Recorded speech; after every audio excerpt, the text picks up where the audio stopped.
This next event is sponsored by a wonderful local author, Sally Buffington, whose book, A Place Like This, will be available on July 27th. When newly engaged Sally Buffington is introduced to Craigville, she meets an expansive Cape Cod cottage that is virtually a family member itself. She quickly finds herself competing for airtime among the talkative, assured band of brothers and her mother-in-law, the cottage's lively and confounding matriarch. Sally's boundless curiosity guides her to explore life through the creative lens of her camera and her pen. She writes with a whimsical candor that is both honest and humorous. A Place Like This reveals the beauty of Cape Cod and shows us that sometimes the simplest of moments bring us the most lasting joy. All right, facing a pandemic or life-threatening illness, tackling coming-of-age issues or rapidly changing times, getting a divorce, losing a loved one through life crises, they're universal. People often sweep pain under the rug, and they refrain from discussing its impact on our lives. For many of us, however, a book can be a lifeline. Reading an account of another's journey, as we've been talking about all day, or getting professional advice in written form can be a saving grace. During this next panel, my co-hosts Marni Freedman and Anastasia Hipkins will be speaking with bold, powerful writers, William Silverman, Gina Simmons, Ph.D., Nancy Johnson, and Madonna Treadway. These are authors who tackle myths, misconceptions, and falsehoods, bravely sharing their own truths and providing paths to acceptance, understanding, and healing. Thank you, ladies. Welcome. It's good to see all your faces.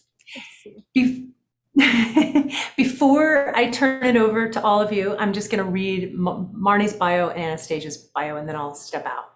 Marni Freedman is a screenwriter, playwright, and award-winning author, writing coach, co-founder, and director, and programming director for the San Diego Writers Festival.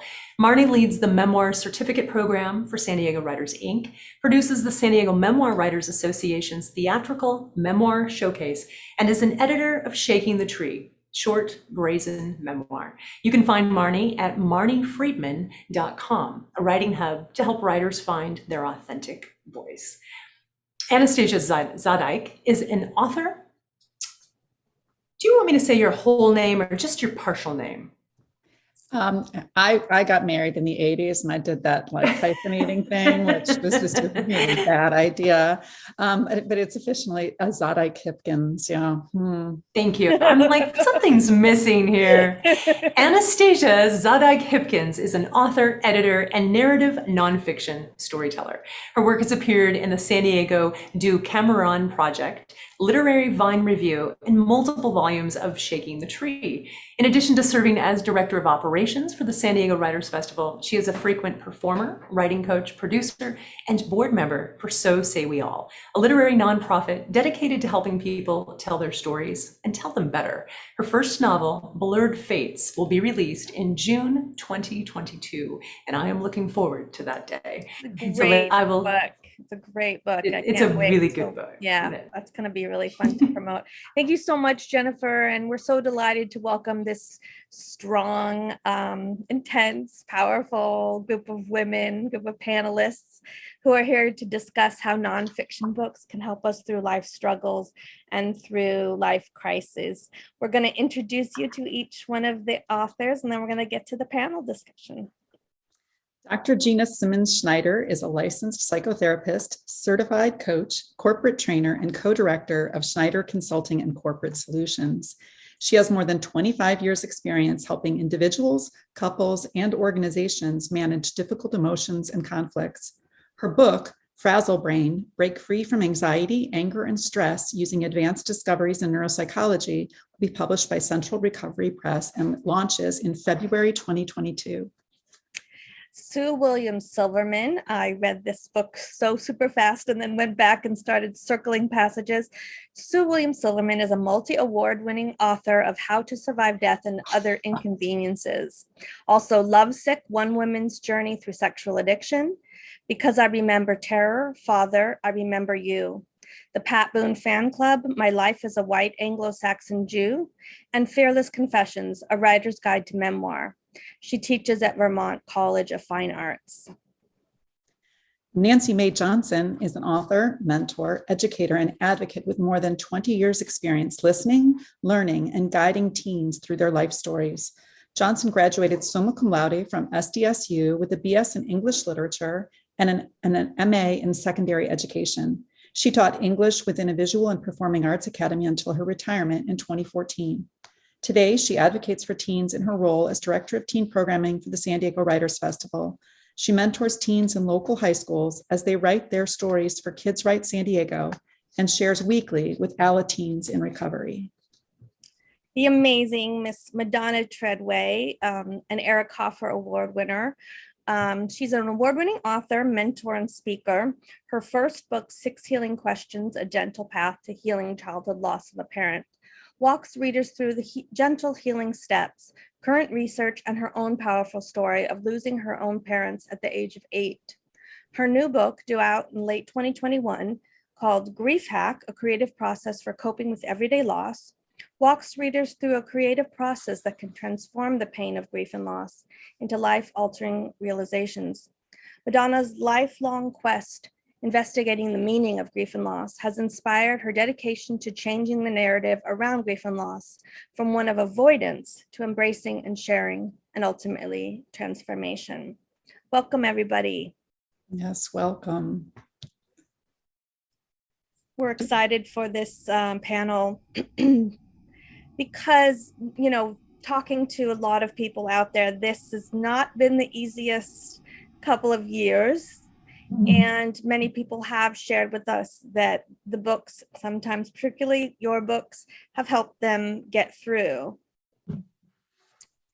And yeah, Anastasia, did you want to go ahead and start? Well, I was going to start with we've been talking for the last couple of hours about all the different ways that people can approach writing. And one of the things that's interesting about these 4 books is they all have a very different format and unique style. And I was just wondering if each one of you would be willing to share with us how your book came to be. Why don't we start with, let's start with Sue Silverman. Hi, first of all, thank you for having me, and it's just great to be here. So my book came to be mainly because I see that to write a memoir, you don't want to like cram your whole life into one book. And so I sort of paced myself so that my first book, deals with growing up in my incestuous family. And then after that, the next logical thing was to write about recovering from sex addiction. And then after I'd written those 2 books, it's sort of like, well, what else in my life have I not yet explored? And one thing was it sort of became a misguided search for spirituality, but that's sort of what it became. And then after the third one was written, it's just like, I still had, I don't mean this in an egotistical way, but I just still had things that I needed to explore. You know, writing memoir really is about self-exploration. And one of my biggest fears is my fear of death. And so that's really how, how to survive death and other inconveniences came about. It's just a matter of sort of separating pieces of your life so that each book has a very coherent thematic thread. Interesting. Okay. And then how about you, Nancy? Sure. Thanks for having me. This is such an honor. I'm with all of these esteemed ladies and I feel like the newbie. I think I was trying to heal my teen self when I started writing things my mama never told me. I didn't go to college until I was in my 30s. So I had 15 years to stew over all the mistakes that I had made as a teen. I was a teen wife, and I was also in an abusive marriage during that time. So I was only 22 when I divorced from that. So I needed to tell my stories, and that's how I started, is just writing them out for me. And from there, I tried to put them into a book, but I just kind of called it a book. It wasn't a book. It wasn't anywhere near a book yet. When I started working with Marni, then I had to answer some hard questions that she was giving me about who my audience was going to be. And I had to decide whether it was going to be for women my age And so maybe they could relate to some of my stories. But I really wanted it to be for teen girls because I'd been teaching high school at that time for many years and had heard a lot of teen stories. So when it became a book for teens, it had to look different and it had to sound different. So that's when I started interviewing teen girls, and Marni helped me through format, which maybe we'll talk about a little bit later. But that's how it came to be. And so now I think it's a teen-friendly book, but it's also a book for women who are needing to heal their teen self, which is how I started initially. Mm-hmm. And how about you, Gina? I started conceiving of Frazzlebrain after working for like 25 years in the conflict and anger management world and trying to help couples, resolve their crazy conflicts and people coping with anxiety, anger, and stress. And what I realized is that emotions come at us in multiple ways. We don't just experience one emotion at a time.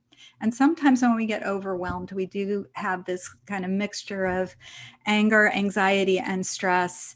And our concentration gets foggy and we can't cope. And there just wasn't a book out there about that. And I'd been digging into the neuroscience and how our brain actually works and what helps people cope. And I'd been helping people get better coping skills with their anxiety, anger, and stress. And so I thought this book has to be written. And so, and my clients would ask me, do you have a book? I want to be able to read about this. They wanted the tools that they could sort of linger with. And so that's how Frazzlebrain came about. And so I just started digging into the neuroscience, and it's extremely exciting what is possible and how our human brain can change itself, that the way we direct our thoughts and our behaviors and the experiences that we choose intentionally can actually change ourselves at the cellular level. And I think that's extremely exciting for people to know. Mm-hmm. It's interesting because before I get to you, Madonna, I think that one of the things about books for me has always been whenever I'm faced with something I don't know quite how to deal with, one of my first thoughts is I should go to Barnes & Noble or whatever local bookstore, Warwick's or Amazon, whatever, just to find out if there's somebody else who's had this experience. And I'm hearing from all of you that sort of was a calling almost to this, my experience could be helpful to someone else. And I don't see this book there. So Madonna, is that how you felt as well? Can you tell us about how your book came to be? Well, you sort of actually put it into words, Anastasia. My book came to be because of these very unusual childhood experiences that I had. Both my parents died before I was 8. And the majority of my life, I really didn't want to talk about it. I swept it under the rug. I felt like it had nothing to do with me. And I just kind of proceeded with my life, focusing on being successful. And that worked, which was basically avoidance, for quite some time. Mm-hmm. And then I reached a spot where everything on the outside really looked good. I felt like I have everything. I should be happy. And yet I was struggling. And so I went to see a therapist, and her first question to me was, "What about your parents?" And I said, "Well, they died before I was 8, but that's all taken care of. We don't need to talk about that." And so for the next 5 years, needless to say, that's what we talked about. And that was really kind of the beginning of what I call leaning into my grief. And my life changed in many, many ways, because all of a sudden I had access to my emotional life, which had sort of been, I don't want to say frozen, but it felt flatter. Let's put it that way. I felt like I was living half a life.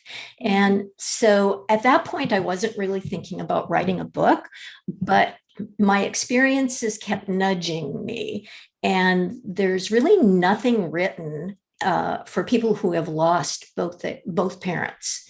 And even though my first book, 6 Healing Questions, addresses loss in general, it really speaks specifically to that audience and what it means in your life. And of course, because of my age, I have perspective, and I've had 20 years of after going through that, gee, I don't want to talk about this. So that was how my book was born.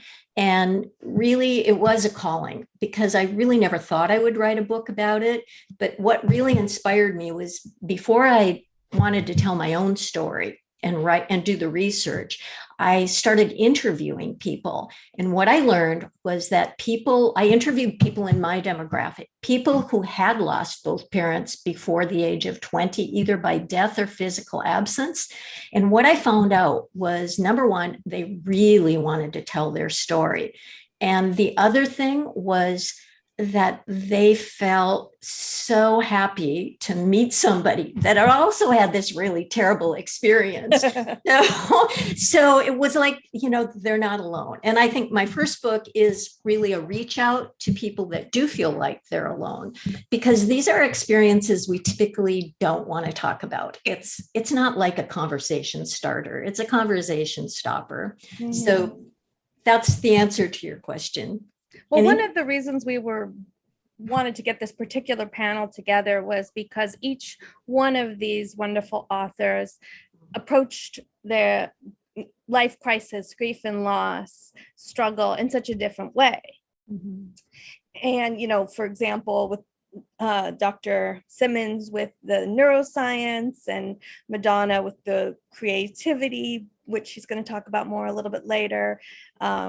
Sue Silverman, brilliant, bringing us into the narrative and the essay forms of this last book. And then Miss Wonderful Nancy Johnson, who mixed it up with research and interviews and her own story all together. We were wondering, how are you hoping, and if you are, that people will see your book as a resource? Let's start with Miss Nancy.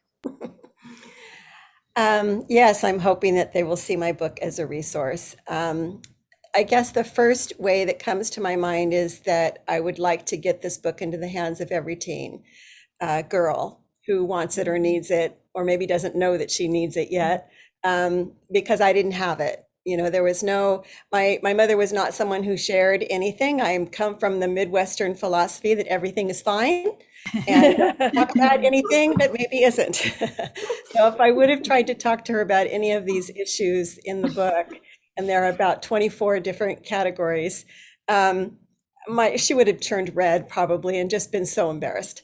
So I definitely, teen girls is my first audience. And I'm hoping that I will be able to enter classrooms again in September. I love to be in the classroom still, even though I'm retired. And I have lots of wonderful friends in the classroom who are open, to reading circles and maybe full class sets. And so that's a wonderful option that is already in place. And I'm already buying lots of books with GoFundMe, a GoFundMe that I have set up. And the other audience that I hope that this can help to heal are adult women, that are anywhere from 25 to 65 and beyond. I'm 66 and only started addressing all of these issues a couple of years ago. Mm-hmm. And so to be able to talk with women, maybe have some women's circles, whatever we might come up with that will give women the opportunity to take a look at their teen self, that's still there, the child self and the teen self, and just integrate those selves with the adult self and try to heal those places that need healing. I think that's really powerful, because we sometimes, just close our eyes to what happened. And watching my son go through puberty, it's like ripping the mask off of like, oh God, that's right. It was so painful. And I love what you talk about, like the inner teen. I think that's really it is really healing the way you do it. And there was something interesting that Madonna said also, which I think ties to that, this idea of being frozen and sort of like you can get stuck in time when something happens to you when you're young, and there's almost like a part of you that remains in that, perhaps even in just a small area of your life, almost frozen as a teenager. Whenever you're faced with that conflict, you kind of go back to that teen mind, and it can be helpful to address those things later and almost revisit who you were then to find out who you can become. And I think that both Madonna and Nancy have mentioned that already. So interesting. I will just say very quickly that when you're in those moments, when I'm in those moments now where I think I'm acting like a teenager right now, I at least can say from an adult perspective, this behavior protected me when I was a teen, but it no longer serves me. I don't have to go there anymore. Mm-hmm. Who else is hoping that their book will be a resource? Do we want to? Oh, Sue, yes, go ahead. Yeah, I think that I think all of our books actually are resources. And with How to Survive Death and Other Inconveniences, yes, it is about my fear of death and trying to find the origin of it. But I think that anybody, say, who shares that kind of fear could identify this. But the book is also about much more than that. It also talks about what I sort of think of as sort of emotional and spiritual deaths, kind of surviving those, things like loss, divorce, illness, identity, addiction, things like that. So I think if any reader is struggling with anything like that, that I think they'd be able to relate to my story. And the book also has a thread about sexual assault. Yes. Which something, sadly, that, something many women can identify with. So the book is also about coming to terms with that. But, with every book that I've written, I just get so many emails from mainly women, but just all over the country kind of thanking me for telling my story too. I think for all of us here as writers, we're really lucky that we have a voice and we can, kind of get our stories out there. But a lot of people don't, and they feel really lost. And so when somebody, writes to me and sort of thanks me for telling their story too, I mean, it's empowering for them, but it's also really empowering for myself. Mm-hmm. Writing helped me save my life. It helped me kind of find my life. It helped me find the voices of others. So I think that it's sort of empowering both for us as writers, but also for our readers. I agree. Someone that had read your book spoke to me about it and said it helped her with healing a sense of shame that she had. And the way you were just owning your story and fearlessly telling it in all of its, muck and uck and glory and triumphs and down, and she was like, I don't know why I'm carrying around this shame. And I just thought that it really hit me when she said that. Yeah, that interaction with readers is incredibly powerful. Yes. Yeah. Thank you for telling me that, Marni. Yes. I've always wanted to give the feedback of how the books are impacting people's lives. Madonna, what about for you? Well, I wanted to piggyback on something that both Anastasia and Sue said. First, when you mentioned the word frozen, right about the time, Anastasia, that I went into therapy, I was having all these dreams about being stuck on an ice floe. In Alaska alone, of course. And so it was so reflective of what was happening in my internal life. And the other thing that was just mentioned was shame. And oddly enough, I don't know if everyone has this experience, but for me, having had that life experience where no one was really talking about what happened, it felt shameful. And I was talking to one of my friends much later, and she was so shocked that I would feel ashamed about this, because she said, well, you hadn't done anything. But no one wants to be the only kid in the room with both parents dead. It's just, I mean, it's kind of like, even now people are, hesitant to talk about this. It feels shameful. And that's, I talk about a lot of different things, but that's a big issue that I talk about in the 6 Healing Questions, is that you really have to take care of your poor injured self and acknowledge that, you are not the person, you have not done anything, because people have died or even people have left you. So I'm hoping that my book is a research, well, there is research in my book, but a resource for people, particularly younger people who haven't dealt with some of the grief that they're carrying, and find a way to, number one, love themselves, and to deal with it. Dr. Eggers said something which I made a note of, is it's like, what comes out of your body is okay. What stays in your body makes you sick. And I feel very much that way about grief, unprocessed grief. So. And Dr. Simmons, you've had a completely different take on this, which is just fascinating. I can't wait for your book to come out. Tell us a little bit about yours as a resource. Well, thank you. Well, I'm going to piggyback on what you're all saying, because you're bringing up incredible points about being frozen. And those parts of us that are frozen, there's an interesting part of the brain that's part of our default network called the dorsal raphe nucleus. Let's all say that together. Anyway, it's part of our default network in our brain that when we are overwhelmed and we don't have coping skills for something, that we shut down. We get anxious and we get depressed and we kind of freeze. And that actually what we learn is coping skills, and that's what gets us unfrozen, right? And so Madonna, your book is about, coping skills. When we read a memoir, or we read something that you went through, Sue, your books are amazing because they show pathways through things that are really horrific that people have to go through in life. And the same thing for you, Nancy. Your book is really about helping teens avoid these perils and make better choices and have more self-respect.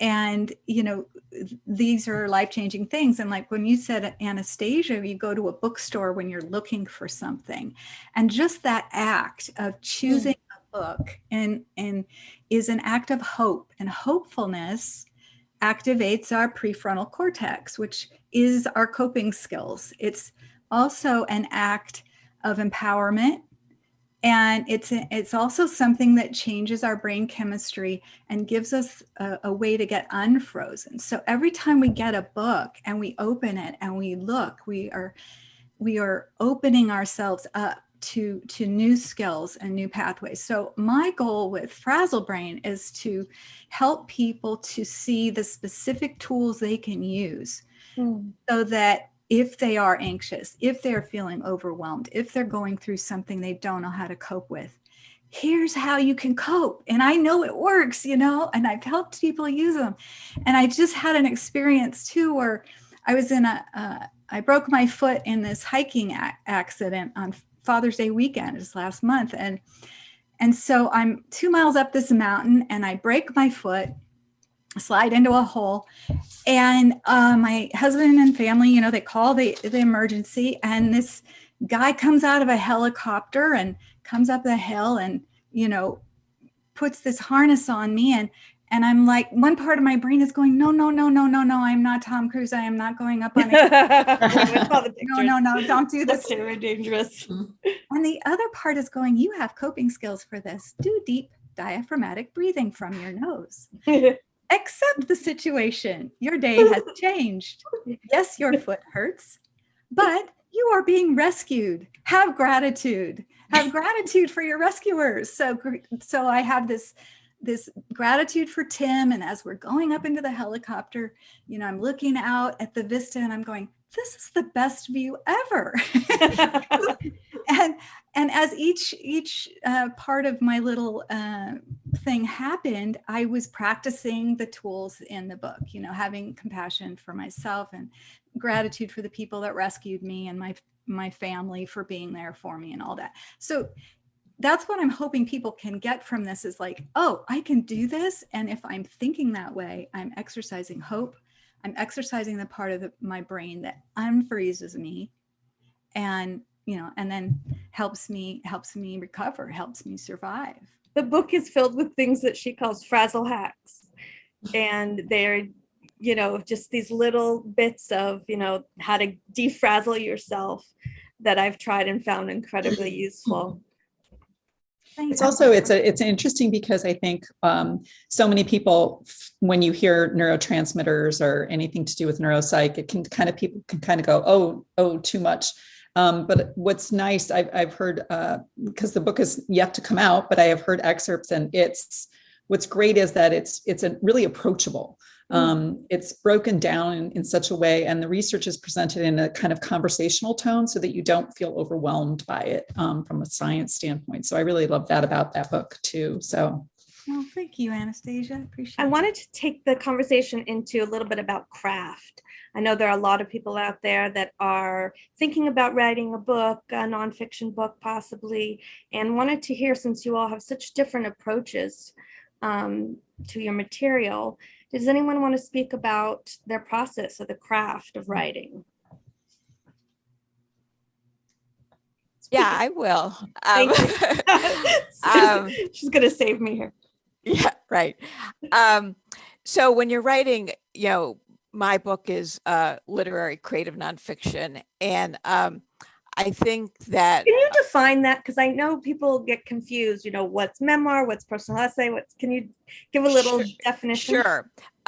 Yeah, a memoir is usually like a straight through narrative. My first two books are like that. They're just, you know, it's all about, like Lovesick is all about recovering from sex addiction 28 days. So it's just, the structure is very straightforward. An essay collection, which is How to Survive Death, are all about the one theme, but they're broken up into essays so that each essay approaches that theme from a slightly different lens. So they're all tied together, but not as tightly closed to get connected as, say, a straight through narrative or a memoir. So basically, you know, essay collection versus memoir. And, you know, I guess really How to Survive Death is sort of a memoir in essay form. You could say it that way as well. Mm-hmm. Because it has a great character arc, which I might say really well. I mean, and that's important too. You know, whether you're writing a essay collection or a memoir or memoir and essays, you want to frame that sort of narrative arc so that who you are as narrator at the end of the book is really different from who you are at the beginning, so that you're on a quest, you're on a journey to sort of discover things about your life that you didn't know before. I mean, you might know the facts about it, but you don't know what the facts mean. Like, what's the story behind the story? How can I sort of figure out, okay, yeah, I'm scared to death, but why am I scared to death? So there's a lot of there's research, but it's more internal research. It's like I'm sort of researching myself. And but I think that to write either an essay collection or a memoir, it is important to really dig deep. It's not just telling a story of what happened. So like, that's part of it. There is a story like, this happened to me, then this next thing happened to me. That's part of it. That's one of the voices. But then twined or connected with that voice is a more reflective voice that goes sort of deep inside the self. And that is the voice that is on this quest, this journey to understand, the meaning behind events, what that story is behind the story, what you didn't know at the time something happened. At the time something happened, I'm sort of lost. I don't know if this thing happened to me. I don't know what it means. I just sort of hope to, survive it and sort of move on. But that's where, the writing comes in, is to make sense of all of that. And a large part of that, of course, is discovering our metaphors, because metaphor is what makes our stories universal. And and I never, when I'm living in or in the middle of something, I'm not going to stop and say, gee, what's that a metaphor for? I have no idea. I'm not thinking about metaphors when I'm acting out a sex addiction. Trust me. So, wish that I had, but when do the metaphors come? The metaphors come through the writing process, and that's why we write. I mean, that's exactly it. I mean, because I do have to understand the metaphor of what happened to me. And the only way I'm going to do that is through writing. And, and that's what makes our stories universal. And why that is so is because, like, obviously not everybody has struggled with a sex addiction, but you don't have to have struggled with a sex addiction, say, or have a fear of death in order to relate to my story, because I'm getting at something deeper, like really in many ways, How to Survive Death or Lovesick, any of my books, they're also about alienation, loss, fear, search for identity. That's sort of a lot of the story behind the story. And if you write your story in that sense, metaphorically, then other readers will relate to your metaphors, because we all have struggle with the same sort of emotions. And you do it really beautifully. Thank you. And it's definitely a master class in, if you want to learn about memoir and personal essay. Her books, you can see I've circled, and I've even like read my favorites to her. There's so many one-liners that are just gorgeous. So pick up all of her books. Thank you. It's like a magnificent puzzle too to put together, because at the beginning it's pieces of it, and then it starts to become clearer and clearer. It's just anyway. I think that's exactly how I felt it too. It was like pieces of self and examining them, and you're not sure if they're going to come together because it's essays, and then to see all the threads kind of tied together in this beautiful way. The latest book is really a study in structure, if anyone is curious about crafting that kind of structure. Thank you. And it's interesting because I think, Nancy, your book deals with a lot of those same themes that Sue was just talking about, loss and trying to figure out who you are, but your structure is very, very different. Can you speak to a little bit to how did you end up putting it together the way you did, the craft of your book? I definitely can, and I'm going to take lots more master classes. I need to check in with Sue's classes and Marni's, and I need a lot more work on this. But what I did find out is, really, when I started, I was kind of an essayist. I've loved to write essays my whole life. That's what I taught in my high school English class, really. I mean, we touched on the other things, but that really was my love. And that's fine. That's all fine. But there was no through thread. And there, I had stories from when I was a baby and from when I was a teenager. And when Marni asked me who my audience was going to be, that's when I had to realize that, and Sue talked about this, maybe not today, but when we were prepping, the idea that there are usually lots of books within one set of writing that I might consider a book. And so Marni said, so if this is for a teen audience, let's get rid of the baby stories. Let's get rid of, these stories with your parents. And there were a lot of stories that had to be chucked. And it ended up, starting out maybe half as much as I thought I had.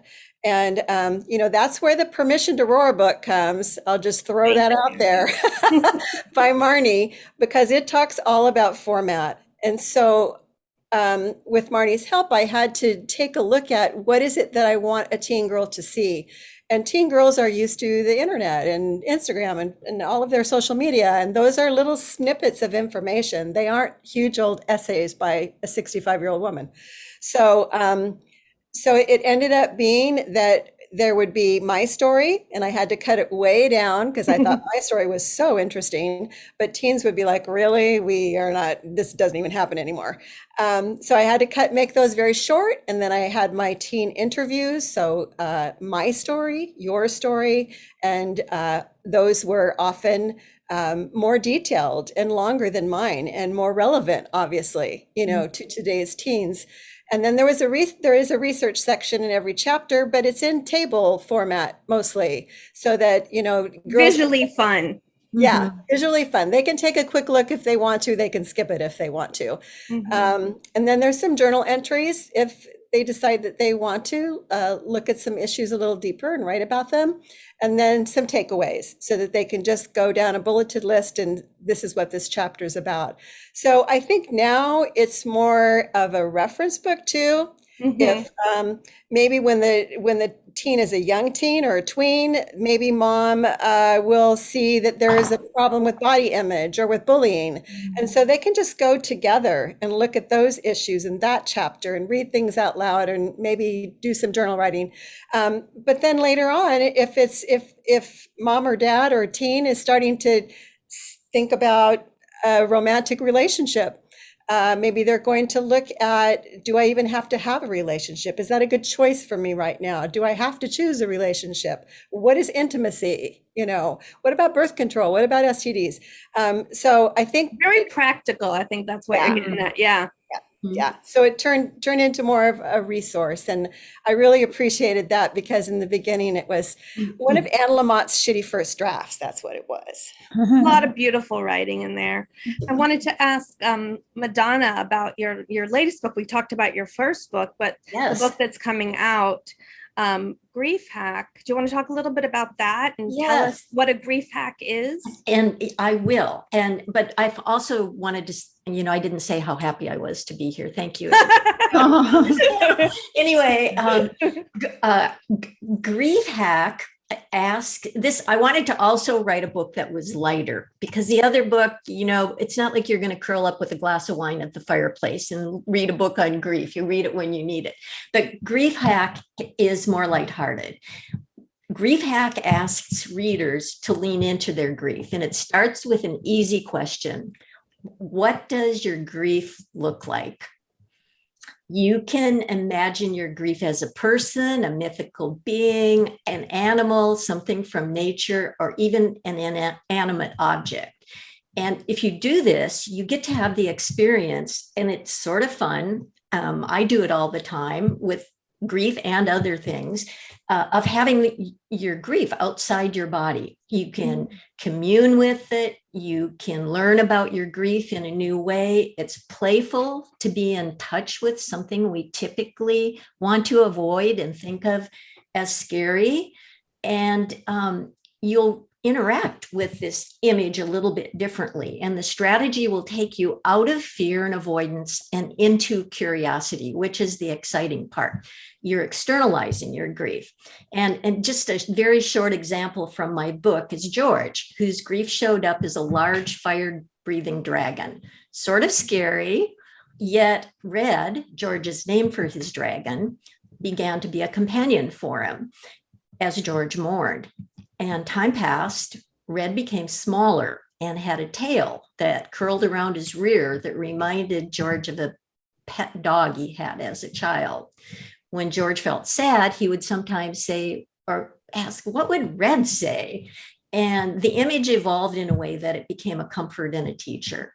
And it's a simple act that takes you out of your anxiety, moves you into your feelings, helps you feel better and live more fully. And in this particular book, it's really geared toward smaller losses, your everyday losses, like the loss of a job, the loss of a relationship. We're not really trained to deal with those things. And typically, if you say you're mourning the loss of a job, your friends might be making fun of you. But really, you do need to pay attention to that grief because it builds up. And this is just sort of an interesting, lighthearted way. And that's what the book offers.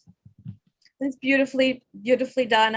I've tried it several times. One time my grief showed up as a big cartoon hand that was around my throat. And where did these things come from? Where did they pop out? But it was so impressive how fast I was able to move through grief by having that image to work with.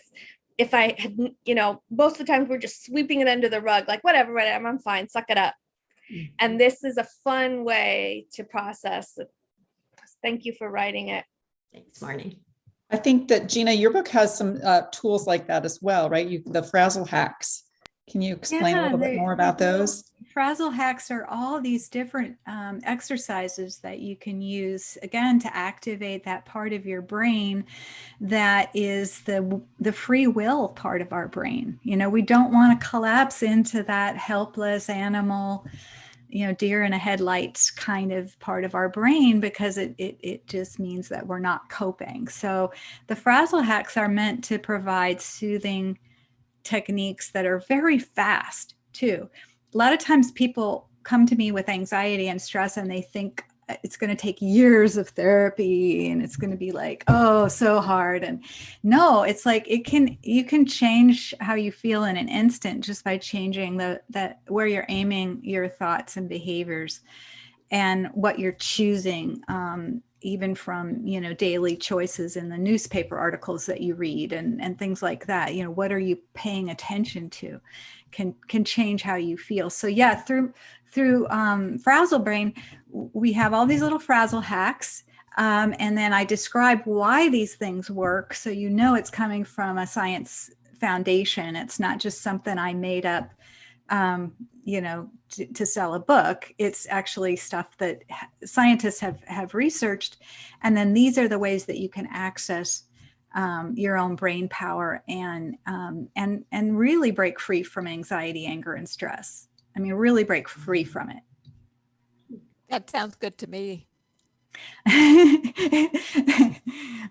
that what we all need? I mean, this year has been, I mean, when we were looking at all the books that sold, you know, the nonfiction book sales, you know, skyrocketed in 2020 and 2021, as you guys know.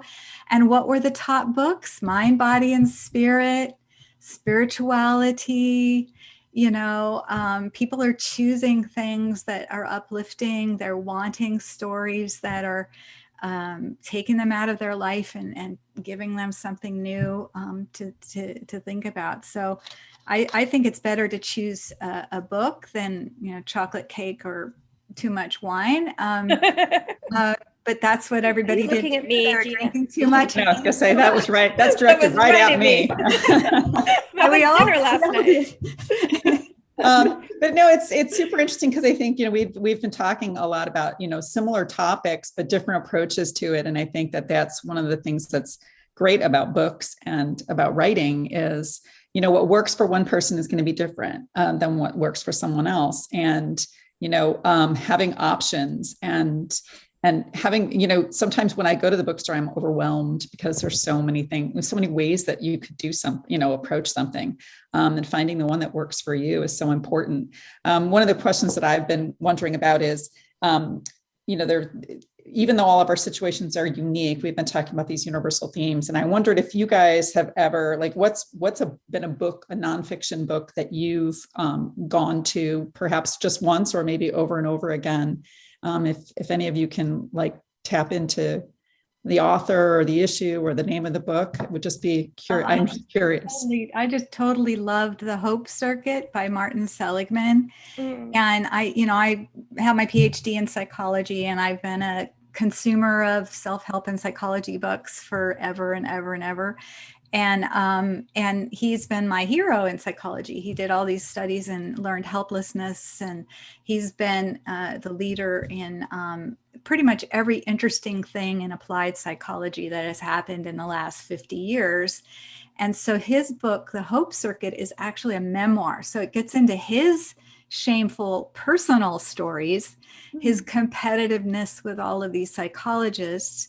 But it also gets into how these discoveries happened, you know, how they collaborated and how they discovered some of these things. And it's just an incredible book. And it's just real pithy with stuff that you can take away. And even if you're not a psychology geek, you know, it's written for a lay audience. So you'll get a lot of really interesting things out of it, I think. And you said it was The Hope Circuit? Yes, by Martin Seligman. Great. Now I have to go buy another book. It's amazing. I know. It's amazing. All right. Anybody else have a book they'd like to throw out there? I really have gone back to Clarissa Pinkola Estes, Women Who Run with the Wolves. I love that book. And I had the honor of being in a seminar with her early on.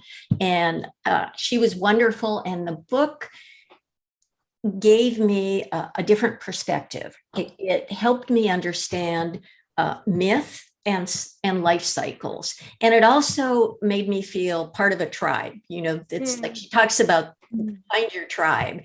And in fact, she talks about, I don't know if she mentions this in the book, but in the seminar, she talked about these poor people that never have anything happen to them and have to stay at home. So all of us that have had these terrible experiences are having more exciting lives. But anyway, I love that book for so many reasons. I just felt it, for anybody that wants to have an overview, particularly women, of their lives and life cycles and see it in a bigger perspective, I think that's a phenomenal book.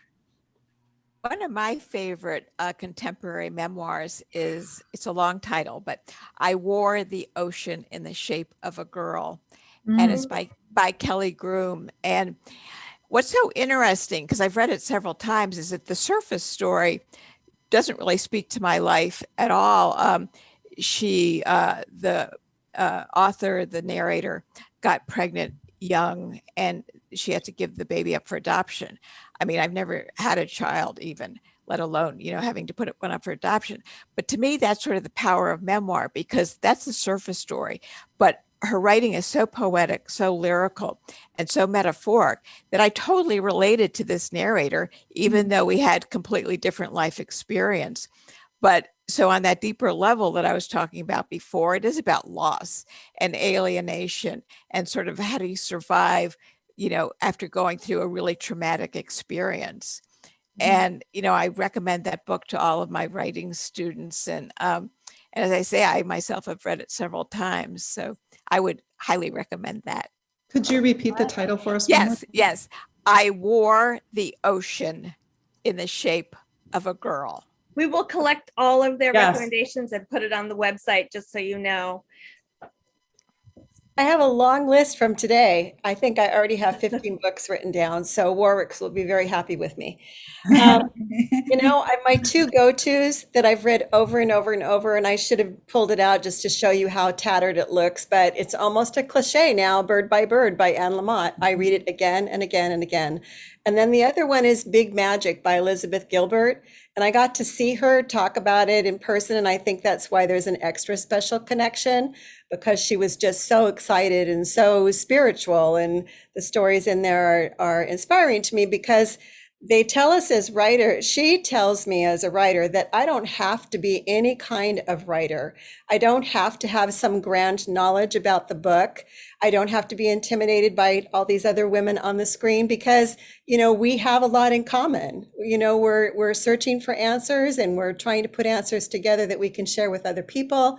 And she just makes it seem that everybody has this opportunity and this possibility. And that if you get really tired, just put it all away for a while. And, people here in this community give me permission to do that so that I don't get so frustrated that I can't go on. Those are my inspirations, but I have read so many memoirs over the pandemic. And the one I just finished is called Transforming Your Dragons: How to Turn Fear Patterns into Personal Power. I had to read that. It's a long one, but it reminds me of what Madonna is saying about this little dragon, with the red tail. And there's a different dragon for several different fears in the different chapters. And that has really helped me through the pandemic. Another good one is Steal Like an Artist. Ooh. Steal like an artist? Steal like an artist. Steal like an artist. Tell us what's that about, Marni? Well, it's because I'm obsessed right now with creativity, how you get in the flow, how you stay in the flow, all of that. And it's about 10 to 12 different ideas that you wouldn't think about naturally when you're trying to be creative.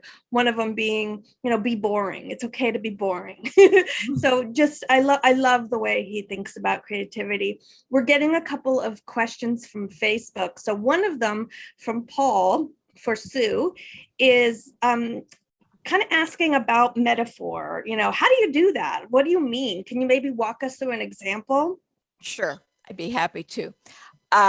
So a metaphor, it's not like something mysterious kind of floating around out there.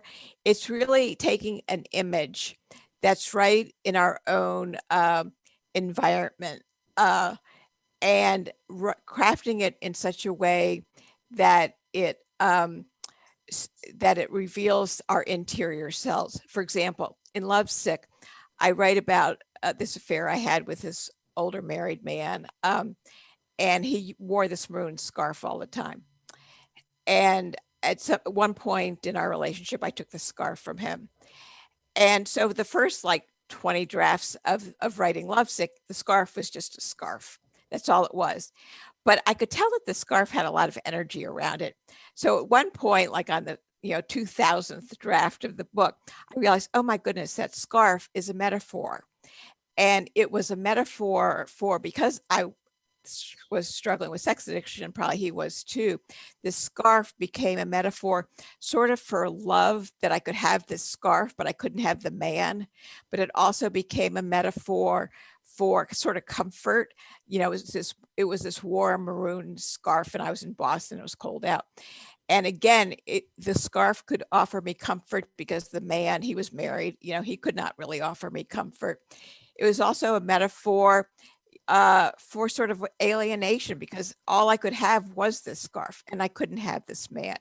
So it's really just taking an object, a sensory detail that's in our environment, and the way you write about it would cast light on how this, like in my case, this scarf shed light on how I felt inside. It conveyed my own sense of loss inside. And once it conveys my own sense of loss inside, then it becomes a metaphor that other people can relate to. And honestly, like I've talked for like 2 hours on metaphor, so I apologize if I'm sort of, there are other people on the panel, but that sort of in a nutshell is what metaphor is. And you can find my email address on my website if that wasn't enough of an explanation. No, that was really helpful.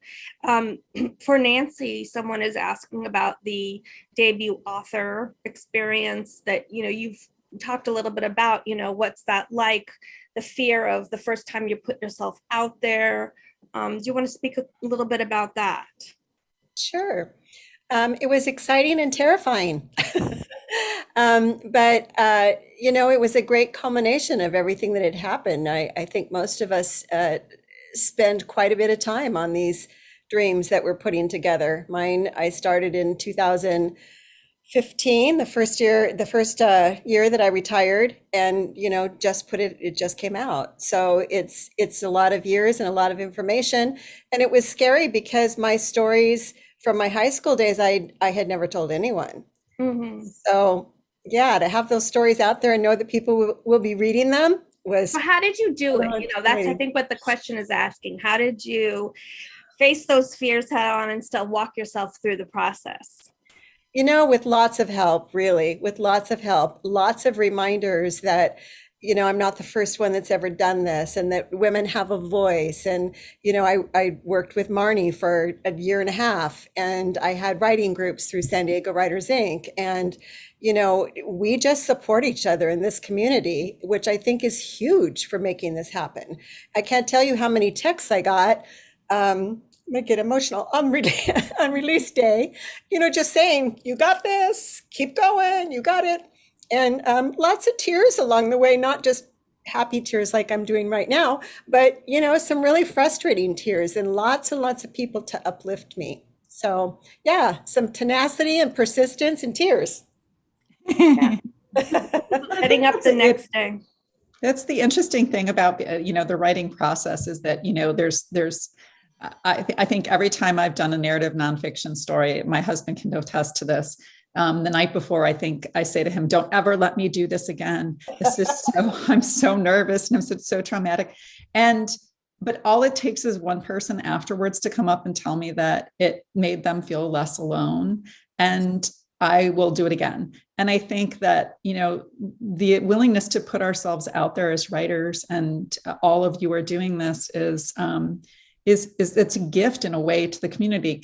And if you can think about it that way, like you're doing a service to others in a way to give them space, and to give them, permission to express their story and to share it with others.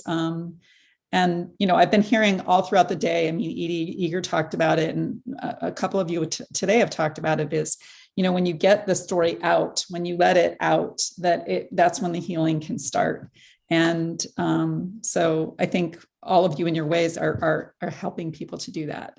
That's remarkable. So there's a question also for Madonna here. Madonna, the question is about, you talked about the dragon and an image that comes out.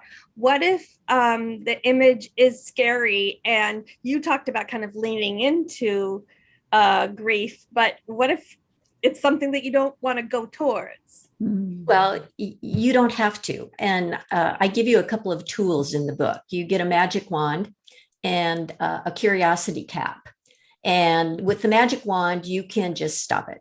And my suggestion is, if it's scary, just don't lean into it. Just acknowledge it, write about it in your journal, and come back to it. And there are some other things you can do. Like, you can bring a mentor with you, an imaginal mentor, like a real person or someone that would know how to calm it, maybe. or contain it. Like the example for a dragon could be, maybe Merlin would know about that. But you could also use someone from your real life. Like, I had a situation where the image of my father came forward, because he would know how to calm this particular thing. And that particular image that I worked with over time became extremely generative in my creative work. So there's some really interesting things that can result from this type of work.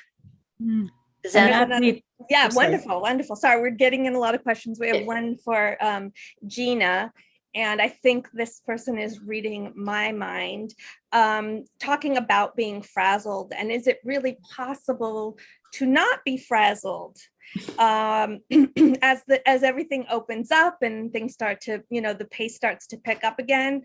Do you really believe it's possible to not be frazzled? I love that question. Yes. I mean, I think that we tend to think of our emotions as these permanent fixed things, right? Like, oh, I am frazzled, so now it's me, and now it's like a part of my identity, and so now I'm stuck with this, instead of like that example that I gave of my accident, and one part of me is going, oh, this is terrible, I'm injured, my whole weekend is ruined, it's Father's Day, everybody, I'm not going up in that helicopter. Part of me is just really frazzled, right? And I'm seeing this as, now it's part of me. Now I'm this injured victim being taken off a mountain, right? The reality of it is when you use your coping skills, you might feel that for a moment, and then you go, no, wait a minute here. This is an opportunity to adapt to a new situation, right? So life throws things at us, but our human brain adapts, and it can adapt immediately if we have the skills to do that. So it first starts with the acceptance that this is the way things are now. Father's Day is different. Now we are in the ER, right? And so then you look with gratitude at the people who are there around you. You look for beauty. You embrace your own emotions, right? So you don't resist. What if you can't? What if your emotions are like, I broke my leg? Because you need to learn the coping skills. Because if you can't, what you're saying is you're in that dorsal raphe nucleus. That is what the dorsal raphe nucleus does, is it sucks your natural antidepressants. It sucks all the serotonin out of your brain. And it makes you freeze, and you can't be happy. You can't access good positive emotions. But if we don't feel one emotion at a time unless we collapse into that one emotion at a time. When we go to funerals, there's laughter at funerals, and right? There's happy tears. There's incredible love. There's grief, and there's sadness, and there's irritability, and there's all these different emotions. So the feeling of being frazzled doesn't need to be a permanent state. And what you need to develop are the coping skills that tell you, and the first idea you need to have is, I'm not stuck here. Awesome. I'm not stuck here. I love that. I can choose a response. I can choose to adapt to this in a different way. And it is in that choice that we're activating our decision-making power, our free will. We're not just acting like little rabbits in a, that can't move. I love that. That's empowering. Yeah. And it's just coping skills. It's learning coping skills, and they can all be learned. So it's like learning habits to unfreeze yourself is basically what you're saying. Yeah. Exactly. Yeah. Can you say that phrase again where we get stuck in that part of our brain? The dorsal raphe nucleus. The dorsal raphe nucleus. Okay. It's in our primitive brainstem. Actually, it's in the brainstem, and that's where we learned about the Hope circuit, because there's prefrontal cortex stuff that goes down into that part, and it can unfreeze us. It can unfreeze us if we're using our brain to choose a different response, to tell ourselves that it's possible for us to feel a different emotion. And we do all the time. We feel multiple conflicting emotions all the time. We're not just one note Charlies, and life is this constant kind of wave of new experiences. So if we learn to ride that wave and accept reality on its terms, instead of trying to make reality fit our preconceived notion of what it should be, the quicker we can adapt, the quicker we're using our coping skills, the more unfrozen and unstuck we become. And that's a lot what Madonna's talking about, and even a lot of what Nancy and Sue are talking about too in their work. You all had to learn how to cope with really overwhelming things in life. Mm-hmm. And unfortunately, you didn't remain stuck. Yes, unfortunately, we are out of time. But I did want to raise one funny question that I saw on Facebook, which I think we can all agree with, which is, can't we vote for chocolate cake and wine? And the answer to that is, by all means. And at some point in the not too distant future, I would love to get all of these women together for chocolate cake and wine. I think that would be awesome. We can continue to talk together about these topics, because there's such a wealth of knowledge here. So I wanted to thank you all for being here with us and for putting your books out into the world. And Marni, I want to thank you for your strength and persevering when you felt like you couldn't get through finishing the book. Each and every one of you, I'm sure you had that moment, and we're so blessed that these books are in the world. Thank you so much for having us. Thank you. Thank you. And thanks everybody on the panel too.